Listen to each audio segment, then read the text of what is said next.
robbery attempt of another cab driver. Armed with a gun and a strategy to cover their tracks, Danielle's ready to try again. So the plan was steal the money, kill the cab driver, destroy the evidence. She's now not just. He's just gonna wait for Cindy to come back on. He told her that he was going to take the blame. All right. So this again fed into her rationalization, this defense mechanism to say that it's okay. All right, I'll go. Hi, I don't know what happened. All right, I'm glad we got done. It happens. We're in the virtual world. It happens. All right, so yeah, just to get right back into it, tell us about Francisco. Yeah, so Francisco, do you want me to tell you about him, or Yeah, start off with? Tell us how he was as a person. So Francisco, and what you want people to know about him. Okay, so Francisco, he was 38 years old at the time when all this happened. He was the father of 8 children. His youngest is 1 year old. He's a boy. He's 1 year old, and he was a father. He was a son. He was a brother. He was an uncle. He was a cousin. He was a friend to many. He's a good friend. He was a good friend to many. He was a man that he would do anything to help anyone. He never wanted to receive credit. He would never tell you what he would do for people. And when all this happened, we started finding out so many things. He was the fun uncle, the cool uncle. He was the best brother.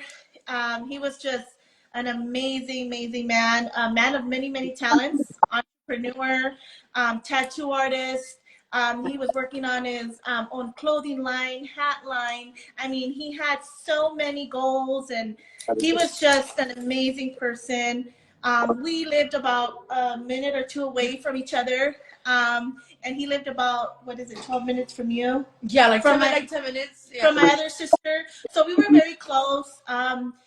He was awesome. He was someone that just always had a smile on his face when you seen him. Regardless if he had a bad day or not, you would never know. He would see you, he would check in with you, hug you, kiss you, ask you how you were. He's a great man. Very, very, very generous, great man. Helped anybody. He was amazing. Yeah, he was really a beloved uncle. He was a really good uncle, and he was a big family person, and he was just someone you could rely on. And it was really, like, I love all my uncles, but he was the uncle that whenever you needed something or whenever you needed to speak about something, you were a little shy, or you could just go to him. And it's just very unfortunate, like things like this happen, and they like to, the sheriffs like to portray them as that he's this, that he was homeless, and he's a gangbanger, and that that he was a John Dane, but then they don't know that these people that they're killing, they're really family people. Like, he was someone who was always here for us, and like she's mentioned, like when his funeral and everything, we seen how like close he was with his friends, because he was a friend's people too, but it was just so about his family, and he loved us so much, and his nieces and nephews were everything, and he would just come check up on us, and it's unfortunate for all of us in our family who's lost him as a cousin, as a brother, as an uncle, as a dad. I just in the pain as a mom, I couldn't even imagine. I definitely just want to extend my condolences to you and your family, for just this stolen life, this murder that, has happened. It's just so tragic. And we talk of Cindy, through meeting each other and throughout fight about, how this happens a lot every single day, like how many times in a day, but, only a small portion of it gets, this big national attention, so that's why these lives are so important. So can you guys tell us what happened to Francisco? Yes. So on March 9th, 2024, it's going to be about a year. Francisco was hanging out in a nearby neighborhood, about a block away from his house. He has friends that live there. It's identified as an alley, but there's houses, there's apartment complexes, so it's that kind of environment, not an empty alley like they want to make it to seem. So he was hanging out with a couple of friends. And from what we understand and what I understand is they were approached by Lancaster station deputies. First off, they were approached, and right away, that's where it all began.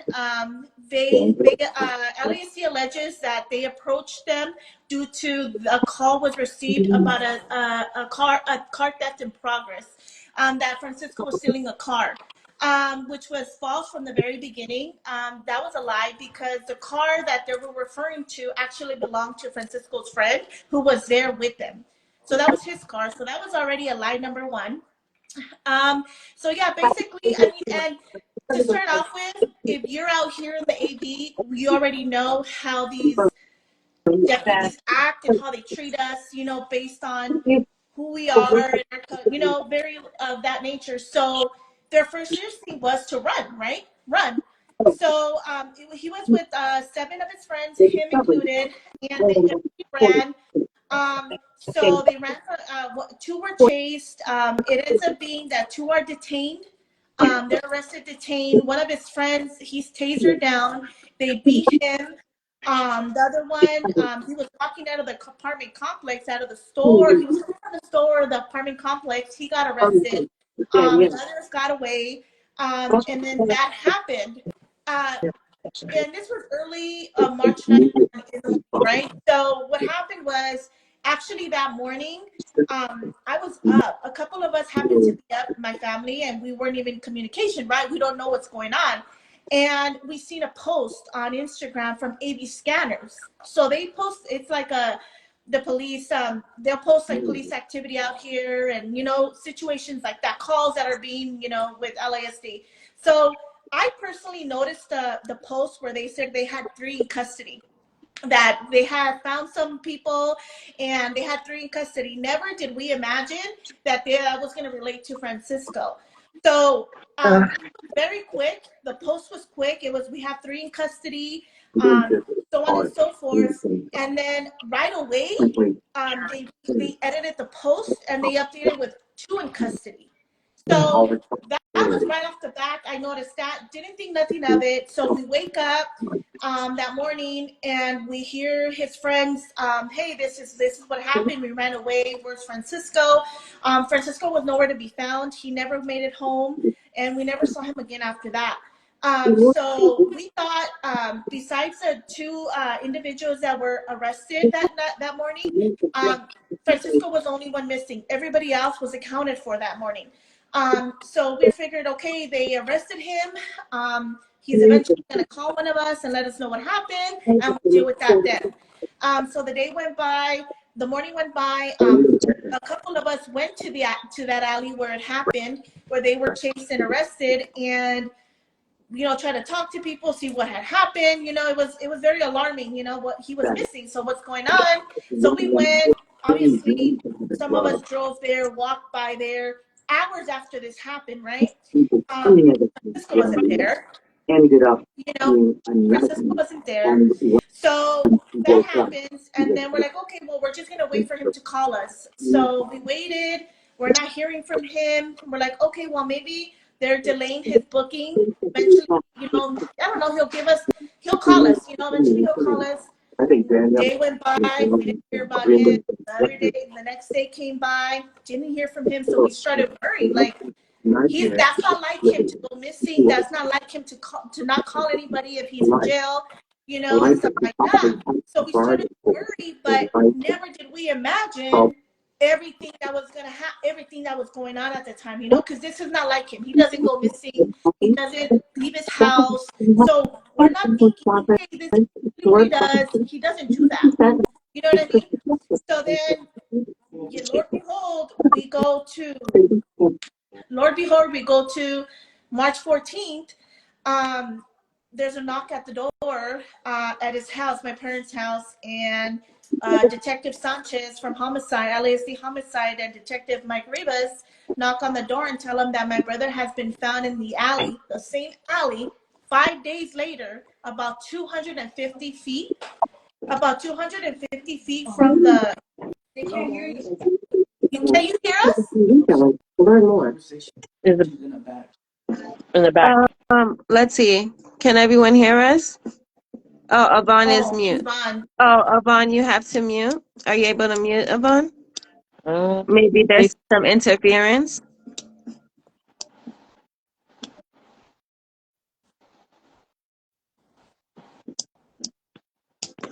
Okay, let me try to, maybe I'll disconnect from Yvonne. Let me see.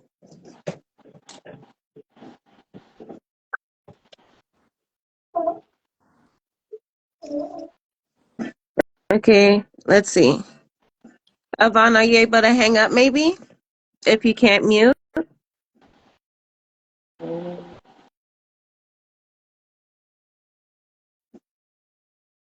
Okay. All right, Cindy, go ahead and talk and let's see if they can hear you now.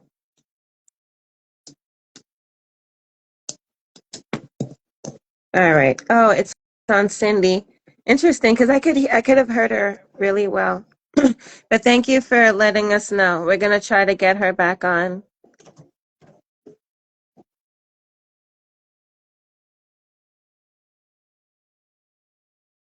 Danielle Hudson lost everything after she teamed up with a man on a deadly Of mission. course. Yeah. All right.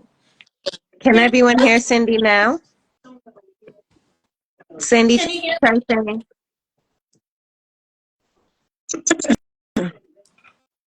Okay. Everybody can hear me, right? Neighborhood play. Okay, can everyone hear? Okay. Can you start from So the yeah, beginning? let's just start from the beginning. We weren't that far in, and it's very important that everyone really understands and hears what happened to Francisco and why it's so important to fight for him, you know? So again, just from the beginning, tell us who Francisco was as a person, and then, let the people know what happened to him. Okay, sorry guys. Yes. So Francisco, he was 38 years old at the time that happened. He was a father of eight. The youngest being just now he's 1 year old. He was a son. He was a brother. He was a father. He was a cousin. He was an uncle. He was a great friend to many.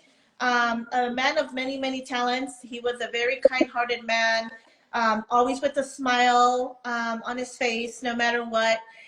Always made sure to check in with you, make sure you were okay. Protected his family. He was a protector. He was that uncle, Francisco. He actually saved my daughter's life when she was 2 years old. So I'll forever be thankful to my brother for that. I have my now she's 14, but she's here. Obviously, God and my brother, and he was that man. He saved my daughter's life when she was 2 years old. So I'll tell you what that tells you what kind of man he is. Again, he had entrepreneur. He had plans in progress to fly out to New York with a friend out there. They were going to start planning, working. They were working on business deals and stuff like that. Um, he had his own clothing line, which was an amazing line that he was working on. Hats as well.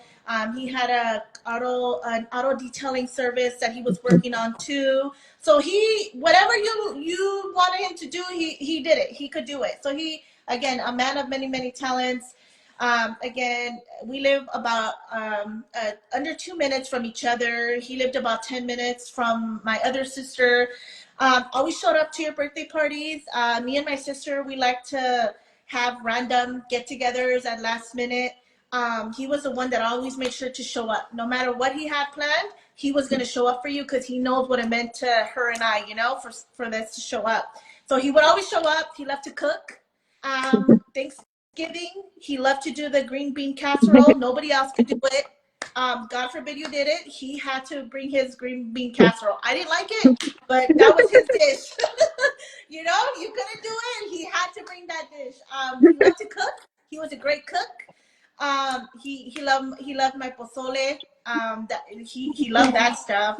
Um, he was a great carpool uncle. I mean, again, we live 2 minutes away. So if sometimes I couldn't pick up my kid, I could call him, hey, bro, can you pick up my daughter? Sure. He'd pick him up, take him for ice cream after school.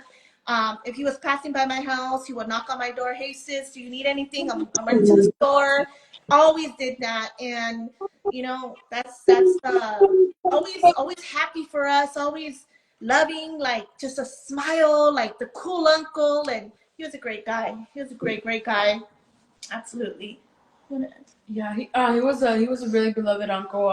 He was loved by us, so he was a big family person. When every his services happened, we see how he was with the community, and and it was just seeing how he involved he was. But it was just his family. He always showed up, and he was a really good uncle. He was that uncle that when you needed to talk about something or something that not that you want to confide in somebody, you would just go to him, or you wanted to just joke around or anything. He loved to do everything, and he was just that fun uncle. But he was that uncle that would show up and he would hear you out. And sometimes I would come and I would have a little, oh, this happened. He would hear me out. And I don't really like seafood, but like she mentioned, he used to love making fish tacos. He used to love them. And another thing too is like that was my mom's baby brother. And it's unfortunate, like that he's gone, because he meant a lot to us. And like he would always be there, like she said. Sometimes he would have other things, but he's like, no, I'm gonna make it. And he would make it. He would show up, and he loved us so much. And it's unfortunate during these circumstances, that he's gone. And first they want to say that he was a Jane Doe, and that he was homeless, and he was a gangbanger, and he was this. But it's like they never know what these people are. They want to racial profile people, and it's like, no, they're human, and they have a family, and they always think that they have families that don't care for them. They don't realize that they have an army behind them, and they have loved ones who love them so much and are gonna fight for that justice. And I just, I'm sorry for your loss as well, and it's unfortunate that we all have to go through these things. But they just can't forget that the people that we lose, they're amazing people, Right. And they make a big impact in our life. Yeah, thank you for telling us about Francisco. And it's like, I feel like the way you're describing him and who he was, that's exactly why you're able to keep fighting for him, and why, he's still here with you guys, while you're fighting for justice, is because of who he was and how important he was while he was here with us, before he was murdered and before he was stolen from you guys. Is there anything more you want to tell us about what happened to Francisco that night? Any information or details, that maybe were ignored or Yeah. misrepresented? So I'm not sure where the live, due to the tech errors, but I'm not sure where I left off. But to sum it up real quick for anybody that has just joined, on March 9th, 2024, he was hanging out with a couple of his friends. He was in down about a block away from his house, in the alley, apartments, houses, all that residential area. Again, he had a friend that lived there. So they were hanging out. They were approached by Lancaster Station deputies. Allegedly, their first reasoning for approaching the group was because they received a call for a car theft in progress, which was right off the back. Like I said earlier, it was a lie, because the car was his friend's car. He was the owner of the car, so there was actually no car in progress. I don't know who made that call, or if that call was ever made to begin with. So that's how they make it, contact with LASD out here in Lancaster. The guys run from them. We all know what happens out here. We live in the AV. We know how horrible these deputies out here can be. So they run, and two of the individuals were detained and arrested. One was tased down, beat, and they didn't render him medical attention until after. So that's going on. And so on and so forth. So to sum it up, a couple hours later, we end up finding out something happened. Right? They were chased by LASD. It was 7 of them. So they were all 6 were accounted for, except for out of the 7, 2 were arrested, and the rest were accounted for except for Francisco. Francisco was the only one missing that night. He never made it home. He was actually with his dog Casper that day. He had took him for the walk as well. His dog made it home that night. So his dog made it back to the house. Francisco never made it home. And us that own fur babies, we all know that your dogs don't leave you. You know what I mean? So it was we found the dog. He made it home, but my brother was still gone. He was missing. So at the time in the morning, we get the calls like, hey, something happened. Francisco's missing. Where's Francisco? Francisco, Francisco. So I jumped on the LASD inmate database to search for him, and I couldn't find any matches with him. I couldn't find it on the LASD website. We called hospitals. We called the station. We couldn't find him, right? So we figured, okay, well, maybe he's in the system, but they're just delaying his booking process, because I understand sometimes that happens. So we're like, okay, because we're not thinking anything other than, because he doesn't do this. He doesn't go missing. He's never done that. You can't get this man out of his house for any reason. He's a homebody. He loves to stay home. So, we're just like, okay, any minute he's going to call one of us. That's usually what he does. He'll call and we'll go from there. So, the day went by, we didn't hear. Some of us went to the alley, drove by, went to the area, see what was going on, what happened. Francisco obviously wasn't there. So, we don't know what's going on. And then fast forward 5 days later, on March 14th, there's a door on the knock. There's a knock at the door at his home with LASD homicide detectives, Leo Sanchez and Mike Rivas from Homicide, notifying my parents and sister that Francisco was allegedly found in the alley, and he was deceased. So, I mean, just by that, you can imagine what my parents felt. So mom asked them, hey, like, what do you mean you found my son? What happened? How did you find him? All the confusion, anything a parent would ask. Oh, a parent's worst nightmare I can imagine. And Detective Sanchez says, nothing's wrong with him. He seems normal. And we just found him. And they asked him, hey, and it was very random too, that he asked my mom, did you hear about a shooting that just happened not that long ago here? My mom's like, no, I haven't been home like that, whatnot. So that was a red flag. So they're telling them that, he's asking so many random questions that I believe a detective isn't supposed to ask, that's not relating to what you just notified the family, that you were just giving a death notification, right? So Detective Sanchez hands my dad, his business cards, then takes them away 3 times. He takes his cards back. So assuming we weren't going to need this, you know what I mean? I don't know what went through his mind, but he takes the cards back, his personal business cards, and just leave the coroner investigator's card to call them and follow up with them. So I get the call. I remember I was at work. I got the call and I rushed over there, and literally we gather at his house to mourn him, and that's when it all began. So harassment begins. We get, all of a sudden that same night, we get deputies coming in. One passed by, rolls down his window. We're all outside, right? We're confused. We're mourning. We don't know what's going on.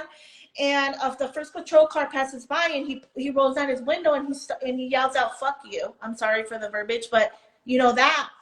And we're like, what the hell? And then shortly after, the second patrol car passes by. They stop, and they're like, is there going to be any retaliation? And are we going to keep it G? We're like, what? Mind you, all we know that is Francisco was found deceased. That's all we know at the moment. We know something is wrong because we're confused. We don't know what's going on. That's all we know at the moment.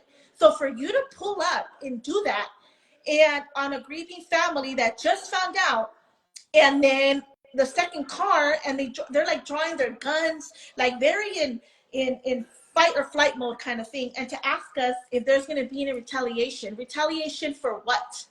Can you imagine? Like, we're so confused, right? So that's where it all begins. And that's where we learned a few weeks later, this is LASD's form of retaliation, right? And this is something that they do. This is a pattern that they do to grieving families when they're behind it. So fast forward that. So Francisco's taken. We're confused. I made contact. I attempted to make contact with the coroner investigator that picked him up, that was on scene. I made contact with him that Friday, right? Literally the next day he's found. And he tells me, yeah, I'm the one that picked up your brother. He's like, gang unit identified him. I'm like, gang unit identified him? I said, so I was all these things. So he tells me, hey, your brother needs to be identified. So they asked us to go in and identify him with the coroner. So me and my sister met with the coroner investigator to identify him. So when we met him, oh, let me pause there because that Thursday night, I walked to the alley. I walked to the alley trying to see if I could talk to someone and see what was going on. So I wanted to see where they had allegedly found my brother. So I went and I seen in the alley where they had found him. And when I'm there, the owner, he was found next to a house. So this alley is not a deserted alley. It's literally residential. Yeah. People's gates open to pull in their car kind of thing. If you guys look at our Instagrams, you guys will see a picture of it. So he was found allegedly next to the house. So the owner of the house comes out and he's like, are you the family? And I said, yeah, that was my brother. He's like, oh, I'm the one that called 911. So I'm like, well, what happened? How did you find him? And he's like, well, he looked like he was there for 3 days. And I said, 3 days? I said, why would you say 3 days? And he's like, yeah, there was a homeless guy that knocked on my door and told me to call 911 because there was someone laying here dead. And I was like, oh, okay. So he tells me that. And then, so the next day when we meet with the coroner, we identify my brother. And right then and there, I'm not a forensic specialist or I'm not educated in forensics, but right then and there, when we identified my brother, I knew something was wrong. He was beat. He had bruising. He was bleeding. It was just, I knew something had gone wrong. He had signs of physical trauma, facial trauma. And I asked him right away, I said, here you could see it's kind of blurred out because of the news, but right away his knuckles, something went wrong. Like we already knew. And I asked the coroner investigator, I said, how was he there for 3 days? And he's like, 3 days? He's like, who told you 3 days? I said, the gentleman that made the 911 call. He said, no. He said, when I arrived on scene to your brother, he had only been deceased 10 to 12 hours. And I only know that because of the rigor mortis stage his body was in. So mind you, like, you know what I mean? You're like, what? And then I was like, well, did you notice like the trauma on him? He's like, yeah. He's like, and that leads me to believe that he was involved in an altercation prior to being deceased. And he said, and your brother did not die there. He was placed there and he was moved twice. So even that, the investigator was able to tell us that he was moved twice. He was placed there and he said, your brother did not die there. He's like, he didn't die there. Yeah, and he's like, he's like, so I'm ruling this. He's like, have the detectives reach out to you? And I said, detectives? He's like, yeah, it's a homicide. Yeah. He's like, I'm ruling a homicide. He's like, they haven't reached out. I said, no. And he's like, oh yeah. He's like, this is a homicide. He's like, he didn't die there, and he didn't overdose. He didn't overdose. And they LASD try to tell the coroner that my brother was a transient, a homeless man. And then the coroner investigator, he ruled that out. And he said, they try to say that he was homeless. He's like, but when I seen your brother, he was like, he was too clean. He was too clean to be a homeless. So I ruled that out. And then he's like, and it was amazing how forensics can tell a story. So he was able to tell us he didn't die here. When I arrived on scene, he was only deceased 10 to 12 hours. So he gave us the number with his case number to the detectives. So I reached out to the detectives that day. I didn't get a call back. I didn't get a hold of the Detective Sanchez till about Saturday. So that Saturday, I get a hold of him and I say, hey, I'm following up. I'm so-and-so. I want to know what happened to my brother. This is going to be a homicide. And I want to know what happened. And he said, a homicide? He's like, who told you it was a homicide? I said, the coroner. And he's like, oh, obvious. Yeah. And he said, we were going to rule this undetermined. He said, I thought we were going to rule this an undetermined. So mind you, I'm so confused, right? So I'm like, what the hell? And I'm like, oh no. So then we start from there. He's like, you know what? I go, well, did you see any videotape? Because that apartment complex actually has cameras everywhere. Mhm. And they actually have a sign on the apartment complex where it states LASD monitors those cameras. So with that poster, that means LASD can log into those cameras and see what's going on. Yeah. So he's like, oh, we did obtain footage from the scene. He's like, I'm gonna send it to the text, and it's gonna take a couple of days to reach out to you, and I'll let you know what we find. I said, okay. So mind you, people are telling us what happened. And again, a lot of the community is who came forward and told us what they seen. They reached out to us like, hey, we live here. We saw what happened that night. That's not what happened. Like, your brother was not there. Your brother was chased into the field. And they got him. There was a bunch of patrol cars in that field, and they had him. They had him surrounded. There was a bunch of cars. A lot of people that didn't even know us came forward. The community, that tells you a lot. The community came, which they owed us no explanation. And a lot of these people do not want to talk if it's involved with the police, with law enforcement. So they came and they said, no, this is what we saw. This is not what happened. They chased your brother into the field. Like, and then what one witness says that when all the deputies were on scene, they weren't letting people come out of their houses. They wanted everybody inside and to close the blinds and to close the doors. So one of the witnesses says that there was this deputy that he was making sure everybody was inside their house and not to come out. She's like, it's like they didn't want us to see what was going on. And that she said that she heard on the radio, we have 3 in custody. We have 3 in custody. So then and it was like and I guess he even said, he's like, you know what, he's like, I guess they asked, like, why are you keeping us inside? Why aren't you over there, chasing after helping out over here? Why are you worried about us? And I guess the deputy's response was like, I'm not trying to die tonight. These people are after these other cops are after a lot of people. And that they were told that my brother was after one cop or something, and she's like, what the? So that didn't make any sense to her, right? And all that stuff's going on, and obviously, and then one of the guys that got arrested, the one that was beat and tasered, he's booked. He's taken in the cop car, and 2 of the deputies tell him, you can go home right now, right? Just tell us what we want to hear. Tell us what we want to know. And he's like, we do have a program where you get out of jail free, and like get out of jail free. He was like, he's like, have you heard about this machete? He's like, hey, did you out here? There was like, a lot of stuff going on. So the deputy tells a friend, hey, did you hear about the machete guy that was killed at the Albertsons? The guy says no. He's like, yeah, that one, my partner did that one. Like, taking initiation for killing somebody else in that scenario, right? So he's like asking him, like, if you tell me what I want to hear, then you can go home. So that tells you the kind of power they have out here. They are the law. They are the judge. They are the executioners. They are everything out here. For you to tell someone, I have the ability to send you home or book you in a jail cell. So that happens. The other guy gets arrested. All this is stuff going on, right? So, and again, when Francisco's taken and all that, we're so confused.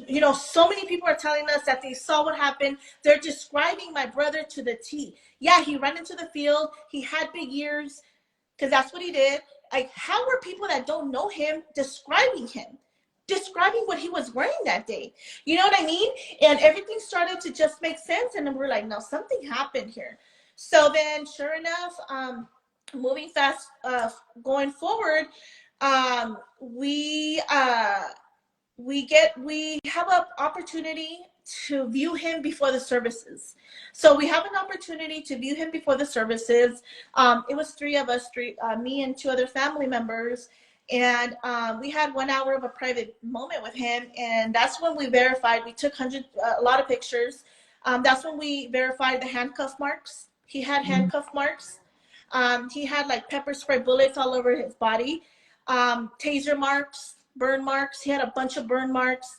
That's when we knew. And mind you that these are reactions of devices that only law enforcement carries. Not anybody carries a pepper spray gun. Not everybody has a taser, and not everybody has handcuff marks. We noticed the handcuff marks. You know what I mean? And that's when we knew that, yeah, that was exactly what happened. He was in their custody, and sure enough, that happened. You know, the funeral and stuff like that. Eventually, I get a call from the coroner telling me the results and all that stuff. So he told me that he was ruling the death an accident, that he had overdosed. And I said, overdose? I said, no. I said, did you see the handcuff marks? I'm so confused. Like, how did he overdose? What did he overdose on? So obviously it's public record. You guys can go and check out the coroner's website. But it was so I asked him, I said, what did he overdose on? And how much did he take then for him to overdose? And he told me, I don't know how much he took. It could have been a little. It could have been a lot. But we found it, so that's what it's going to be. And he says, I did notice the handcuff marks. I did notice that, and I am notating that in the report. I said, well, what about the trauma? What about his face? What about everything? And he said, I don't notice none of that, and, you know, so on and so forth.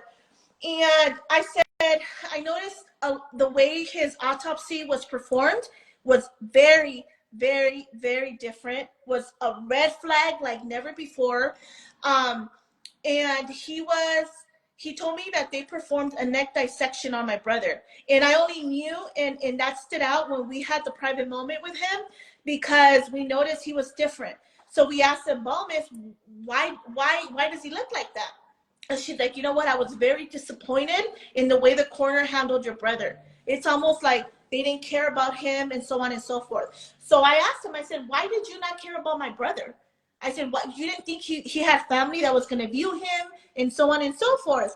And he said, he's like, well, are you talking about the neck dissection? I said, yeah. I said, why would you do that? And he said, I wanted to make sure he wasn't strangled. I'm like, strangled? I said, why would you notice that? And mind you, he had a CT scan, which would tell you if someone has been strangled or not. And I'm like, okay, but he had overdosed. It was an accident. I'm like, I'm so confused. And I said, well, is this how you perform all your autopsies? Is this what you do? He said, no, but your brother's was different. I said, I bet it was. He couldn't tell me how much was in his system. He said, I don't know how your brother died. We found that in the system, and that's what I have to rule it. And I said, well, have you talked to homicide? He said, well, homicide doesn't tell me what to write in an autopsy, which is, we all know it's not true. They work in groups. That's false. And then he told me, you know what? He's like, I said, okay. I said, well, you're the doctor. I said, so they're saying that the detective is saying that my brother laid there for 5 days and never got back up. And he said, 5 days? He's like, I don't know why the detective is saying that. He's like, but your brother was not there for 5 days. And I know that because of the status of his body. And I said, okay. I said, well, how do you know if someone's been there for a few days? He's like, well, there's a different effect to it. So he even confirmed that he wasn't there for 5 days. But detectives are saying, oh, your brother was just there for 5 days and he just never got back up. So you're going to tell me that we all missed him the next day when that happened? We all just happened to walk over him. We didn't see him. So I asked for body cams and all that good stuff, the video, all that stuff. And it was just like, we're working on it. I had tons of conversations every day, every week with the Detective Sanchez. I have so many text messages of conversations. He gave me the runaround. Up until May is when I finally get him to show me the video. I said, I want to see something. I want to see where my brother lays there for 5 days and doesn't get back up. I'm demanding you to show me some type of footage of my brother because this is too long. So after weeks and days of asking and requesting and so on and so forth, he gives me a date. So we meet him at Lancaster Station. So it was me, my sister, and a representative from Cancel the Contract. And so we go, and I met with the detectives, with the captain, everything, and also from the representative, from the chief from the Office of Inspector General. And they show us garbage. He blocked he didn't want to give me any reports. He said, first he told me he would give it to me. Then he told me he wasn't going to give it to me, that I had to wait till the investigation was completely over. So They did show me footage because I requested that, not because they wanted to give it to me. Mind you that I went through the Office of Constitutional Policing with cancel the contract. I was talking to every sergeant. I made my complaints right away. I knew something was wrong. The captain would not talk to me until I spoke with one of the sergeants from his Office of Constitutional Policing. They're the ones that had the captain call me. So when he calls me, he said that he never had my brother, the Captain Bartlett from Lancaster Station. He said that he never had Francisco. He never made contact with Francisco, and that Francisco ran from him, and he don't know what happened to Francisco. Right? That was their story. He said, I don't know what you're talking about. I don't have your brother. We never had him, so on and so forth. So when I'm dealing with, I have meetings back to back trying to find out what happened. I get another conversation with him, and that's when he's like, you know what? If I find that one of my deputies was involved with your brothers, with what happened to your brother, I will personally put the handcuffs on them. If it's found that one of my deputies was involved. So we're doing that. And then Captain Bartlett, in a closed meeting, he says, oh, we did have Francisco Nunez, but it was one of my deputies that had him, that arrested him, but then let him go. So first you don't have my brother, and now, oh, you changed the story, and now you do have my brother, but your new deputy arrested him. So now I want that body cam, and I want to see where you arrest my brother that night, and I want to see where you let him go, because Captain Bartlett claims that the deputy let Francisco go to go after the other friend. So See, that's what adds to like that whole what is it? Insult to injury, yes, when like the cover-ups. And if it's like if there's nothing to hide and nothing is wrong, and why are there so much cover-ups, and they try so hard to tarnish the person's character, and exactly. So he you was know told, have them have no dignity. That's why exposing these stories and our fight for justice is so important. Like, police brutality is real. Like, horrible things are happening, and we're losing our loved ones, and they don't deserve for these things to happen to us. I know you were also talking about a lot of the detectives that were involved in it. Did you talk about Albert White and how he was involved in Francisco's murder yet? yes. So, Detective Albert White, he's out here. He's actually, Detective White, he's part of gang unit out here, which is also known as Operation Safe Streets, right? It stands for gang unit out here. So the way he came into the picture is, he, throughout all this stuff was going on, a witness came to me and said that there was a detective in the alley asking a lot of questions about Francisco. He was very intrigued about Francisco's disappearance, who had seen what, and so on and so forth. So this Detective White, which I'm pretty sure they're watching me too, but he started going into the alley, started asking questions about Francisco, started approaching her, hey, come to the station, talk to me, what did you see that night, who was chasing him, have any deputies came by and harassed you? If they do, please give me a call, here's my card. And she was like, I don't want to talk to you guys, I already said what happened. Mind you that we have all these witnesses that seen what happened. Homicide never once interviewed these witnesses at scene. Not once, never asked for names, and never asked for phone numbers. So LASD, I never gave them names or numbers because they never asked for it. He did it. The detective Sanchez did not want to interview, right? So now this detective is coming into the picture and harassing this witness, and what did you see that night, and who seen him, and so on and so forth. So she brings that conversation in. And we started like, who's this guy? She's like, hey, he's here every day, Cindy. He's here around this time. He's harassing me. He doesn't leave me alone. So then I submit a complaint. So I'm like, what's his name? So she's like, oh, his name's Detective White. I said, okay. So we submit a complaint. She's like, I'm scared, Cindy. I fear for my life. Like, he doesn't leave me alone. All he asked was about Francisco that night. And I'm like, okay, well, this detective is not involved in the case. He's not homicide. So I asked the detective, I said, hey, why is there a detective in the alley asking about my brother? No response. And so we filed a complaint with the Office of Inspector General. You can submit community complaints and stuff like that against LASD. So I did that. I went through that process specifically for him because I wanted to know how he was involved and why was he asking for my brother. So eventually I get a call from his supervisor. His supervisor, Lieutenant Waters, right? He reports to him. So he gives me a call. Right off the bat, when he called me, he was very aggressive, very hostile, very mean. Mind you, this is a family that just lost someone and they're blaming you. They're blaming LASD for what happened. So he calls me and he's just like, I'm calling you, regarding a complaint on my detective. Why is this important to you? How is this affected by you?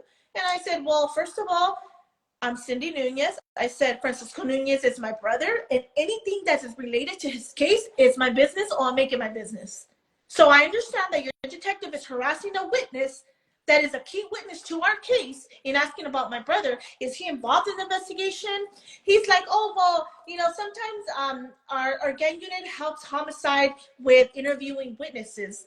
I said, so you're telling me that Detective White is helping homicide interview witnesses? He says, yeah. I said, well, that's funny because I never gave the detective any names or phone numbers of any of my witnesses. So the minute that I said that, he knew he was lying and I had caught him. And then he told me, well, don't you want to know who killed your brother? I thought you allegedly said it was an accident. Cindy, You know what I mean? did So yeah. the rage of me putting them in that situation let them speak what's really happening. So I sat there and I'm like, when he asked me, don't you want to know who killed him? I thought you guys were ruling it a allegedly accident. So that already was like, he's like, well, you know what? He's like, if you're going to continue with the complaint, then I'm going to go ahead and use everything you post on social media against you. So I'm going to retaliate against you. When he said that, that's exactly what happened. These gang units started retaliating. So then I noticed a bunch of officers watch my page. They'll like our post. I'll screenshot it. I have screenshots of so many of them. It's just so crazy. So then that happens. So I'm like, well, who's this detective? Why is he so intrigued? So I start doing my research like I do with everything with regarding Francisco's case, because that's one thing I want everybody to know. When I speak about Francisco, I'm speaking facts. I don't lie. I have no reason or desire to lie. I know who Francisco is. We never denied that Francisco has encounters with law enforcement. Francisco never had a problem doing any time if he had to, and if that's what the justice system that we call finds him, right? Yep. Never denied that. I know who Francisco is. We know who he was, and that's just we know who he is. So we've never kept that. You know what I mean? But my thing was, if Francisco committed a crime, why didn't you arrest him and book him and let the courts handle it? Francisco would have never had any problem doing any time if that's what the courts found him to be eligible for, right? So with that being said, I started doing my research on this Detective White. Well, Lord behold, I find out that about 8-9 years prior to this same Detective White was shot, allegedly shot by one of Francisco's good friends that looked up to Francisco years ago. So he's found allegedly to have shot a detective, and all of this is like on public record in Santa Clarita. I found out that when this incident happened with his friend, he was a deputy. He was just a regular deputy at the Santa Clarita station. After this incident that he allegedly gets shot, and it's him right here, allegedly he gets shot by Francisco's friend, he makes detective. Right off the bat, he comes back from leave and he makes detective. What does he do? He makes detective, gang unit detective. He gets promoted to a station in LA for a little bit. Once that station, he makes his way back to Lancaster station and he makes sure to make gang unit here. And that's the same detective that was in the starts going in the alley and asking about Francisco. To me, that was personal because, mind you, the guy got over 100 years in prison. He just got sentenced about a month, I'm sorry, after this happened to Francisco. So I started putting the puzzle together. Like, oh, okay. And Francisco had told us weeks before that. Like this happened.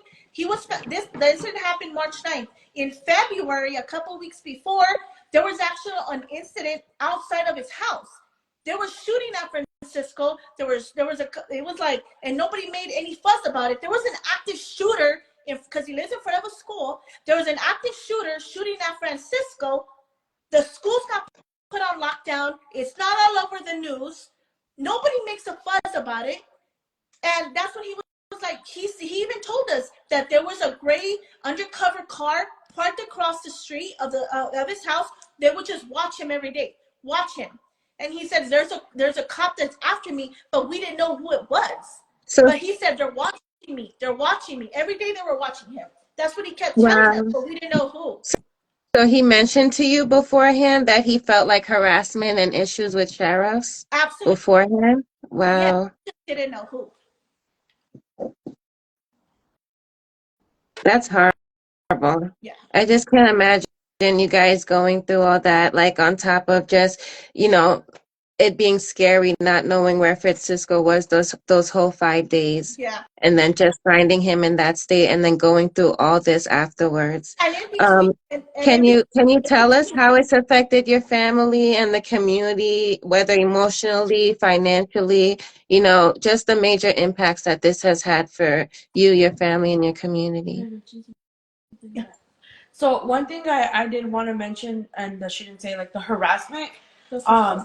No, about how we say around a couple of days after his death, my brother was in the alley. He was mourning his uncle, my younger brother, with his girlfriend, and he said that a cop pulled My him over. condolences. Thank you. He said that a cop pulled him over. I think it was a 2 squad cars. I want to say. I think a couple. Was it two squad? I think it was 2 squad cars. He said they took him out the car and they put him, and they ran his record. He's 19 years old. He's 19 years old, so they ran his record. He's clean. He had just graduated high school. He's working. Good kid. So yeah. No record or nothing. And they kind of knew who he was, and they're, huh? No, yeah, well, yeah, where he, that's what I said, where he was grieving in the alley where he was at, and that he had told them, he had grabbed him aggressive, and my brother was telling him like, yeah, like I'm Francisco Nunez's nephew, and that he had made a comment saying like, oh, ask your uncle's friends who. I don't remember exactly the detective's name, but I remember my brother telling me the story like, oh, tell him to ask about me. Like, it was a different detective. It wasn't Albert White, but he said, oh, ask your uncle's friend to ask about me. Like, and I remember his name, I don't recall, but I just remember that story because it happened right in the beginning of March, and obviously we're all grieving and stuff, but I just thought that, if no one's guilty, then why are you pulling over his nephew, a 19-year-old aggressively, and I think to this day, like, what if his girlfriend wasn't with him? Like, what could have happened? Because if they feel comfortable enough to kidnap and kill somebody, how many times have they done it?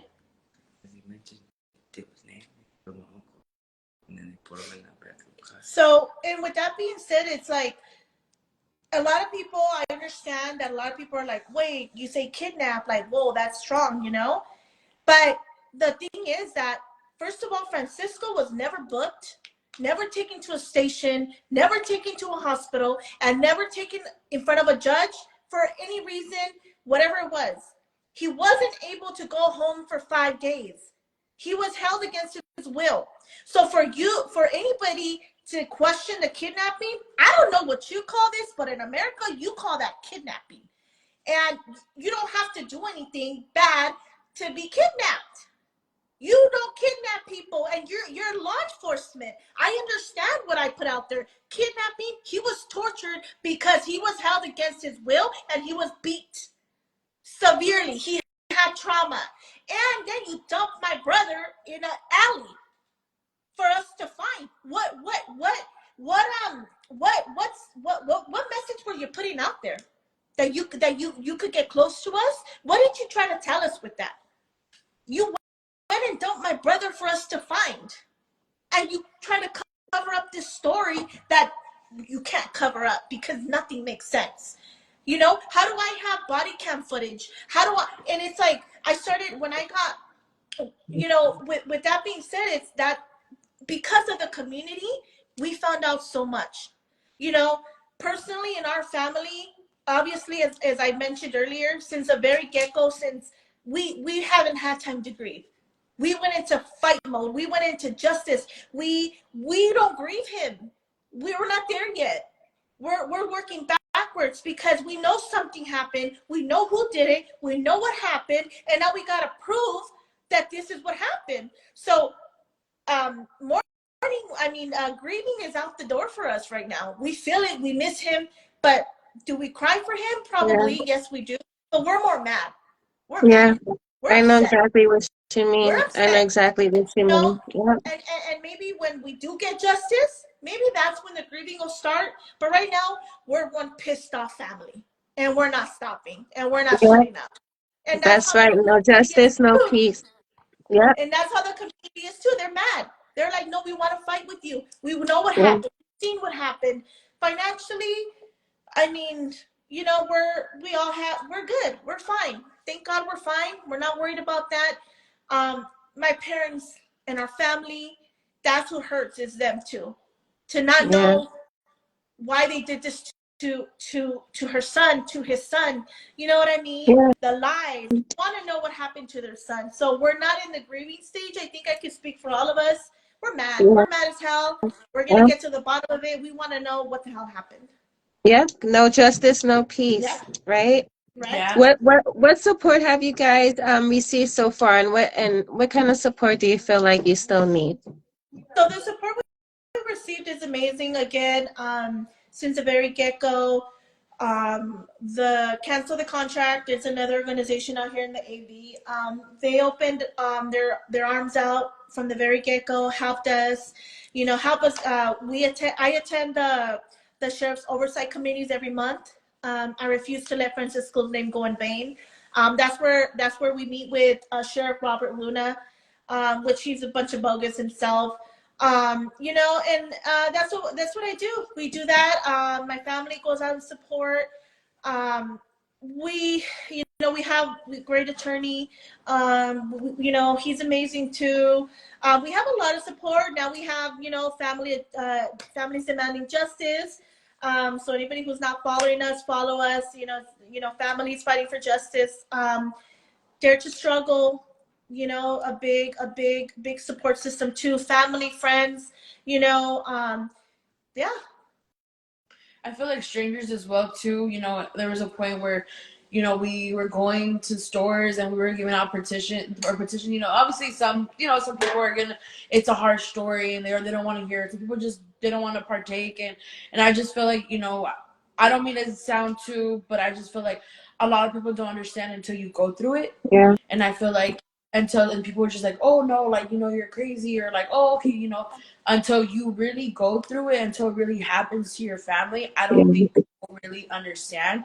But I will say that we did get a lot of support from the community, and some people they wanted to hear the story, like, and some people would be like, no, I believe it, and and I feel like trying to get the story out there, obviously not everyone's gonna be appealed to it, but 50% I will say did want to hear the story and we did want to be supporting, like, yeah, I'll spread it, I'll go take it to my church, and I think that's very important because I just feel like we all have to stand together because at the end of the day they're the ones with the badge, they're the ones with the guns. If if you do something to the cops, they'll be at your door, they'll track you, they have the cameras, they have everything, but let it be one of us and it's like, oh, we don't know what happened and Yeah. it's accidental. Yeah.